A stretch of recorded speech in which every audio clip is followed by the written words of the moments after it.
믿었던 남편의 퇴직, 그런데 왜 눈물만 날까요? 오랜 시간 국가에 헌신한 공무원 남편, 드디어 퇴직이라는 마침표를 찍고 제2의 인생을 시작하는 순간입니다. 아내 역시 고생한 남편과 함께 편안하고 여유로운 노후를 꿈꿨을 겁니다.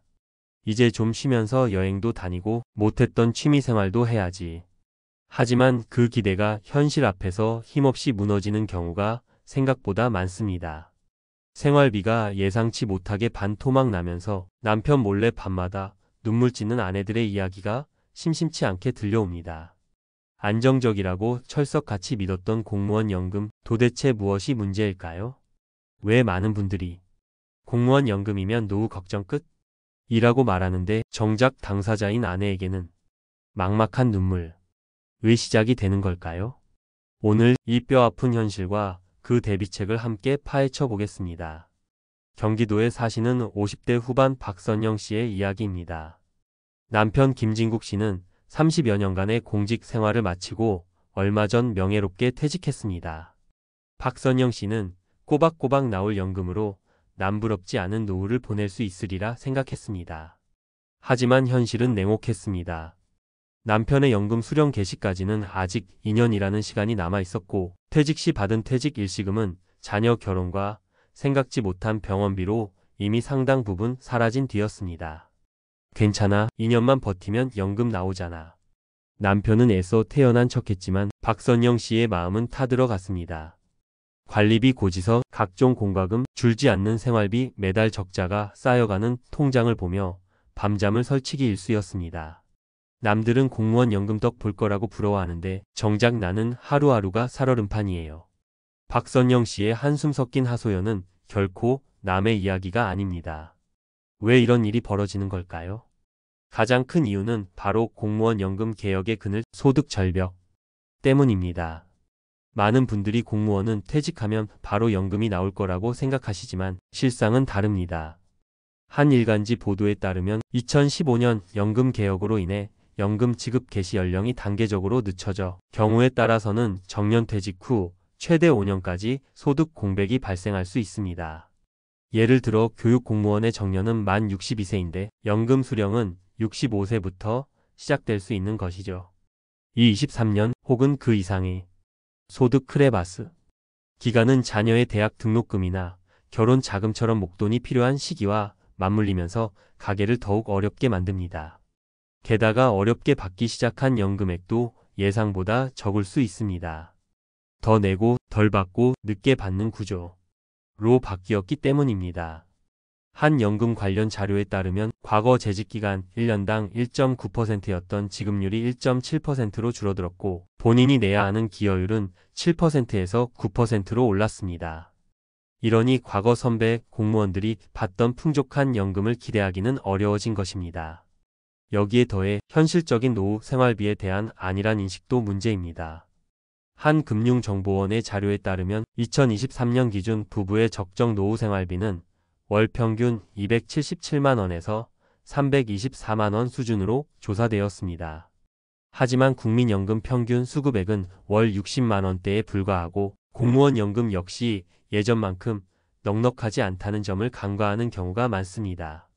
온라인 커뮤니티에서는 교사 퇴직 후 월 300만 원 넘게 연금을 받아도 자녀들 대학 보내고 결혼시키니 빠듯하다 는 경험담도 어렵지 않게 찾아볼 수 있습니다. 특히 우리나라 가계 자산의 대부분이 부동산에 묶여 있어 갑작스러운 소득 감소는 더욱 치명적일 수밖에 없습니다. 하지만 절망적인 이야기만 있는 것은 아닙니다. 위기를 현실로 받아들이고 부부가 함께 지혜를 모아 새로운 길을 찾은 분들도 분명 있습니다. 얼마 전 은퇴하신 최정민 씨와 아내 이수연 씨 부부의 이야기입니다. 최정민 씨도 퇴직 후 소득 감소에 대한 걱정이 컸지만 아내와 함께 머리를 맞대고 현실적인 대안을 찾기 시작했습니다. 먼저 부부는 서울의 아파트를 과감히 정리했습니다. 그리고 자녀들이 독립한 후 부부만 살기에는 너무 컸던 집 대신 경기도 외곽의 아담한 주택으로 옮기면서 상당한 목돈을 마련할 수 있었습니다. 여기서 그치지 않고 이수연 씨는 남편과 함께 금융 공부를 시작했습니다. 노후의 안정적인 현금 흐름을 만들기 위해 확보된 자금 중 일부를 비교적 안정적인 배당을 주는 커버드콜 ETF와 같은 월배당형 금융상품에 분산 투자하기로 결정한 것입니다. 물론 투자에는 항상 위험이 따르기에 부부는 전문가의 조언을 구하고 다양한 정보를 비교 분석하며 신중하게 포트폴리오를 구성했습니다.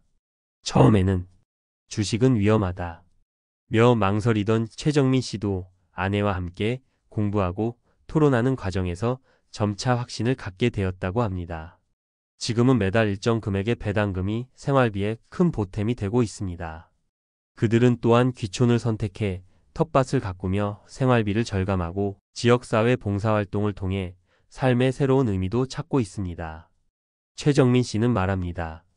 퇴직이 끝이 아니라 아내와 함께 만들어가는 새로운 시작이 될 수 있다는 것을 깨달았습니다.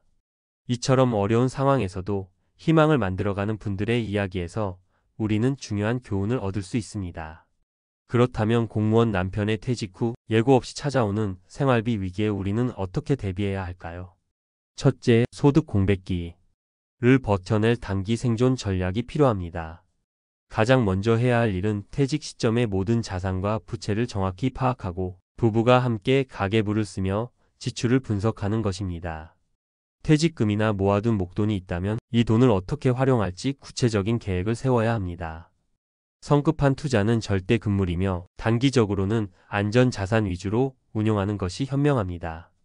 생활비 부담이 큰 대도시 주택을 정리하고 중소도시로 이전하거나 주택 규모를 줄이는 주택 다운사이징도 적극적으로 고려해 볼 만합니다. 최근 한 보도에 따르면 60세 이상 1주택자가 저가주택으로 이사할 경우 발생하는 차액을 개인형 퇴직연금 IRP 계좌에 추가 납입하면 세제 혜택을 받을 수 있는 제도도 있으니 꼼꼼히 살펴보시기 바랍니다. 또한 퇴직 후 지역 가입자로 전환되면 소득과 재산에 따라 건강보험료가 예상보다 많이 나올 수 있으니 이 부분도 미리 확인하고 대비해야 합니다. 둘째, 새로운 현금 흐름을 만들 중장기적인 수입 확보 전략을 세워야 합니다. 거주하고 있는 집을 담보로 평생 또는 일정 기간 매월 연금을 받는 주택연금은 안정적인 노후 현금 흐름을 만드는 좋은 방법이 될 수 있습니다. 다만 장단점을 충분히 비교하고 전문가와 상담 후 결정하는 것이 중요합니다. 주부였던 아내도 자신의 경력이나 취미를 살려 파트타임 일이나 소규모 창업, 부업 등을 통해 가계의 보탬이 될 수 있습니다. 실제로 온라인에서는 퇴직 후 연금만으로는 부족하여 부부가 함께 소일거리를 찾거나 배우자가 다시 경제활동을 시작하는 사례들이 많이 공유되고 있습니다. 또한 그동안 소홀했다면 개인연금이나 IRP 계좌를 점검하고 가능하다면 추가 납입을 통해 사적연금을 강화하는 것도 중요합니다. 전문가들은 국민연금만으로는 충분한 노후 생활이 어렵기 때문에 개인연금의 필요성을 계속 강조하고 있습니다. 마지막으로 불필요한 고정지출, 예를 들어 자녀에게 의존하는 소비 습관이나 과도한 보험료, 통신비, 차량 유지비 등을 현실에 맞게 과감히 줄여나가는 노력이 필요합니다. 셋째, 가장 중요할 수 있는 것은 바로 마음가짐과 부부 관계의 재정립입니다. 퇴직은 삶의 큰 변화입니다. 과거의 생활 수준이나 사회적 지위에 얽매이기보다 변화된 현실을 겸허히 받아들이는 자세가 필요합니다. 한 유튜브 영상에서는 퇴직을 앞둔 남편이 아내에게 느끼는 미안함과 고마움을 표현하며 퇴직 후의 삶을 아내를 위해 바치고 싶다는 진솔한 마음을 보여주기도 했습니다. 이처럼 돈 문제로 서로를 탓하기보다는 현재 상황을 솔직하게 공유하고 앞으로의 계획을 함께 세워나가는 것이 중요합니다. 가사 분담이나 새로운 역할에 대한 합의도 필요합니다. 경제적인 문제에만 너무 매몰되지 말고 건강관리, 취미생활, 봉사활동 등 삶의 질을 높일 수 있는 긍정적이고 건강한 노후를 함께 설계해 나가야 합니다.